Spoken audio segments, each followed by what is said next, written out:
This was the 9th round, and it was played December 30th, 1957. So we're almost right on the exact anniversary of this game. Edmar John Mednis was born in Riga, Latvia on March 22nd, 1937. He was trained as a chemical engineer but worked as a stockbroker. Of course, he became best known as a chess player and author. He wrote quite a few chess books, many chess books, probably 20 or 30 chess books or more. He also wrote for the Chess Informant, and yeah. Anyway, after coming to the United States, he represented the U.S. at the 1955 World Junior Championship, and he finished second place behind Boris Spassky. His individual game against Spassky was drawn in that event. He didn't become a grandmaster till 1980. He had a first-place finish in Puerto Rico in 1984. He passed away February 13th, 2002. Died of pneumonia. Well, we have E4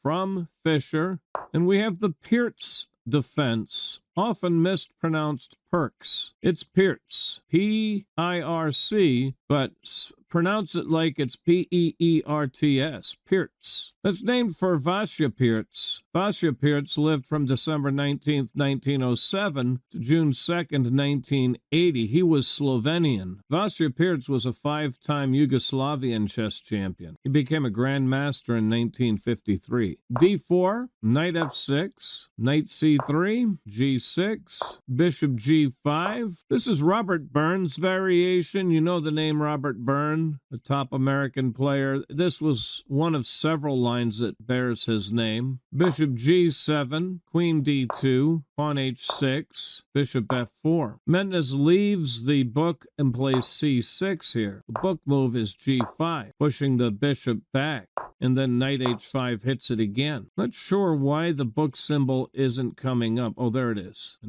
knew that was a book move, as is castle. And the most common response here is knight C6.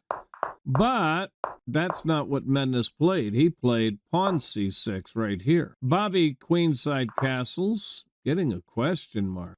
How could that be a mistake? Queen A5, getting a big red X. King B1, now pawn G5, and bishop still placed to G3 here. Knight still placed to H5, bishop C4.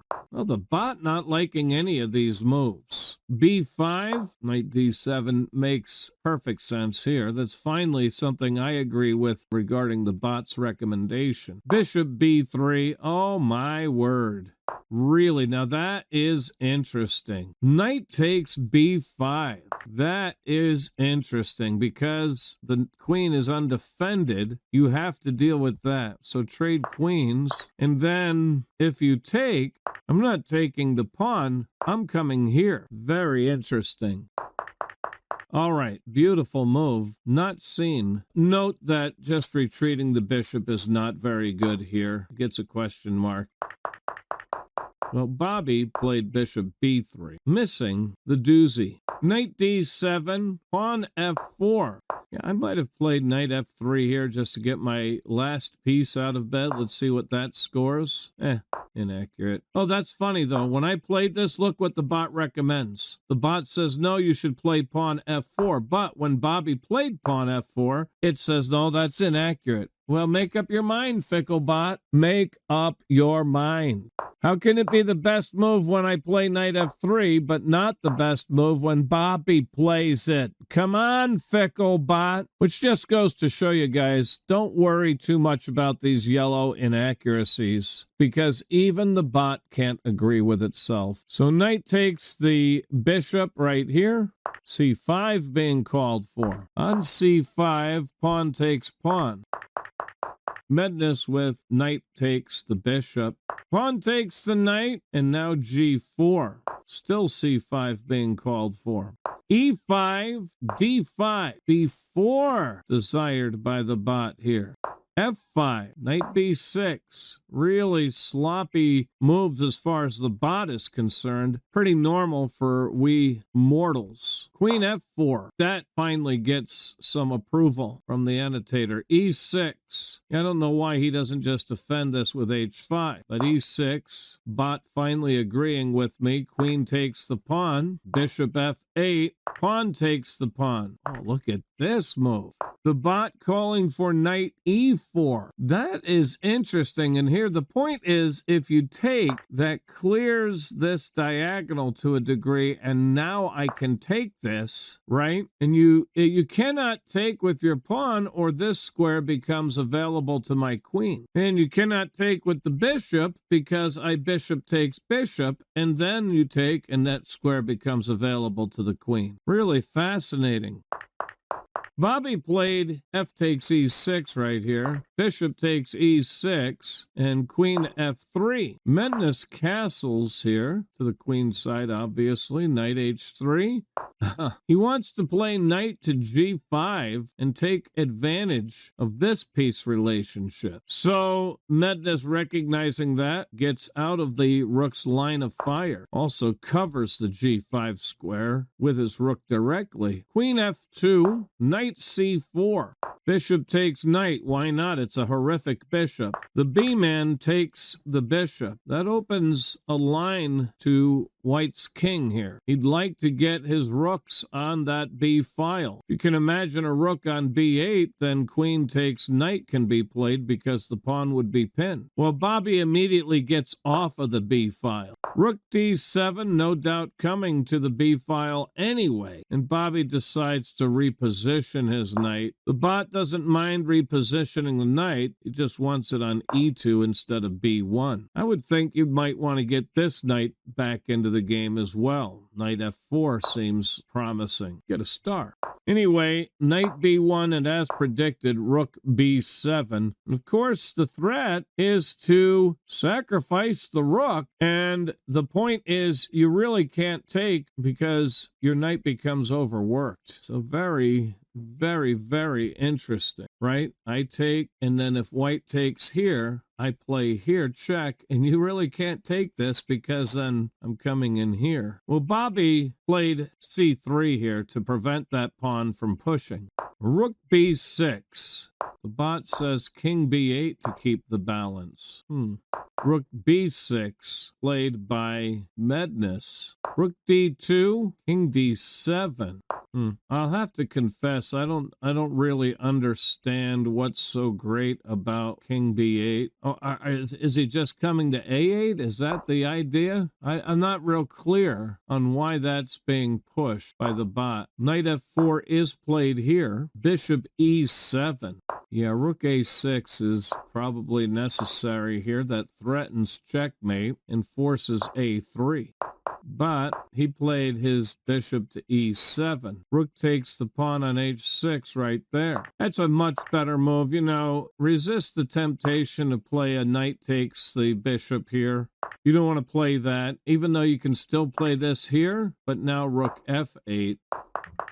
So Bobby straight away takes the pawn on h6, and Mednis plays rook f8 right away here. Queen f3, rook a6 now. Again, that threatens checkmate, so he has to play a3. Knight a3 is nowhere near as good because there's a bishop looking here. So pawn a3 keeps the advantage. Rook b8 trying to get more people into the attack. Very natural move, but frowned upon by the bot. The bot says your attack has fizzled out, so you need to come up with a new plan. The bot's recommendation is rook b6 and just go back and focus in another part of the board. And if that's the case, then I would suppose a queen d8 is just as good, but now the bot says, eh.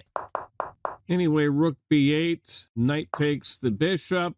Yeah, that's actually another move that you might be tempted to play that's wrong is rook h7. And the problem is, look at that eval bar. You're losing now after rook b3. There's just too many attackers now aiming at a3, and I'm going to sacrifice my bishop for that pawn. Let's say you play queen d1. Bada bing, bada boom. Ooh, that's my 5th double exclam. That's my 5th. I like it. Nice, nice, nice. Yeah, here you're in a bad way. Your only move is to take. If you take with the pawn, you're mated, right? That's 6. 6 double exclams. Captured with this rook, yeah. He's mated no matter what. If you come here, I've got this check, right? You're forced to the first rank, then I give check again. And then, forget the queen, I've got the checkmate. So, you have to give up the queen for the rook. You can't take with the knight either, because it's pretty much the same thing. Oh, yeah, 7 double exclams. 7 double exclams. It's the same thing. It's just different. Same thing. All right, so I got quite a few double exclams in that exchange. Anyway, don't play rook h7. So knight takes the bishop, pawn takes the knight, rook takes the pawn, Bobby gets a double exclam. Right, real good move. You don't want to play queen f7. You don't need to. It's a big red X. I mean, the eval bar says you're still winning, but it's not necessary. You just play the rook capture. And the point is, if black captures your rook, you're getting mated with queen g4. So let's say king takes the rook. Queen g4 check, forces king f7, pawn e6 check, and then after king f8, my rook comes over to f2, check, and then you're mated. King e8, queen g8. If you play here, I just play queen g8 right straight away. You have to block, but then it's check and mate. So, but if you play here, I give the check, and then you're forced to come over or give away your bishop. Is another thing you can do, but you're mated. That's why the rook is untouchable, and that's why he's awarded a double exclam. So with that, Mednis continues with the hope of opening the A file, but after knight takes, how are you going to open this? He now takes the rook. Queen g4 played here, king e7, rook f2 still played here, which is threatening queen g7 followed by checkmate, a ladder checkmate to one of these two squares, depending on which way black flees. So rook e8 tries to create a buffer. Well, queen g5 check, king d7, rook f7 check, king c8, queen f5 check, king b8, and now queen d7 with no way to prevent checkmate. You're getting mated one way or the other. And for that reason, Edmar Mednis resigned. So if you defend this square, I take this and get the checkmate. And what else are you going to do? If you don't defend this square, I just checkmate you on the next turn. If you try saying, okay, it's not going to be checkmate because I now have a flea square, right? I'm not going to take the rook. I'll take the queen. And you're still magic squared. So for that reason, black resigned.